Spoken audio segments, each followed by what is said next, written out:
بسم اللہ الرحمن الرحیم۔ السلام علیکم عزیز طلباء، امید کرتی ہوں کہ آپ لوگ خیریت سے ہوں گے۔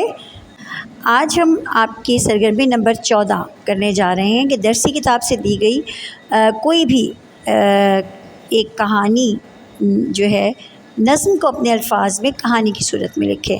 تو ابھی تک ہم نے جو نظمیں پڑھی ہیں ان میں سے فی الحال تو کوئی ایسی نظم نہیں تھی جس کی ہم کہانی بنا سکیں۔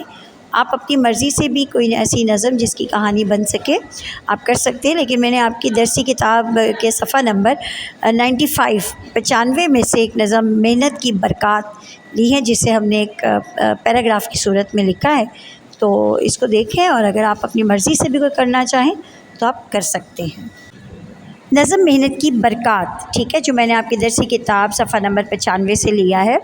دنیا میں بلندی ان لوگوں کو ہی حاصل ہوتی ہے جو محنت کے مشکل راستے سے ہیں، محنت کے مشکل راستے ہیں۔ اس کے بغیر کسی کو بھی عزت و توقیر نہ ملی۔ اس چمن میں جو درخت زمین سے اوپر کو اٹھے ہیں وہ زمین ہی کی وجہ سے بلند ہوئے ہیں۔ ابو نصر اور ابو علی یہ ہم سے بلند نہ تھے، مگر انہوں نے محنت کو اپنا شعار بنایا، اسی لیے معتبر ہوئے۔ اس راہ کو اپنا کر کوئی بھی اعلیٰ مقام حاصل کر سکتا ہے۔ اللہ نے ہم سب کو بہت سی صلاحیتیں عطا کی ہیں، یہ اور بات ہے کہ ہم اپنی صلاحیتوں سے خود بھی آگاہ نہیں ہوتے۔ اگر بے خبر ہی رہے تو صلاحیتیں مٹی میں مل کر مٹی ہو جائیں گی۔ سمجھنے کی بات یہ ہے کہ یہ سب اللہ تعالیٰ کی امانت ہے۔ اللہ کی عطا کو کوئی ضائع نہیں ہونا چاہیے، اللہ کی عطا کو ضائع نہیں ہونا چاہیے۔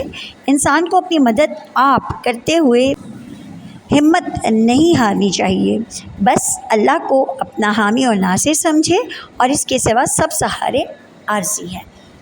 تو یہ تھی آپ کی سرگرمی نمبر 14۔ ملتے ہیں اور اب بات کرتے ہیں آپ کے سرگرمی نمبر 15 کی۔ تو آپ نے کسی بھی سبق کا، جو اب تک آپ نے سبق پڑھے ہیں اس میں سے اپنی مرضی سے آپ کسی کا بھی خلاصہ جو ہے وہ آپ یہاں لکھ سکتے ہیں۔ اپنا بہت سا خیال رکھیے گا، دعاؤں میں یاد رکھیے گا۔ اللہ آپ کو بھی خوش رکھے۔ اللہ حافظ۔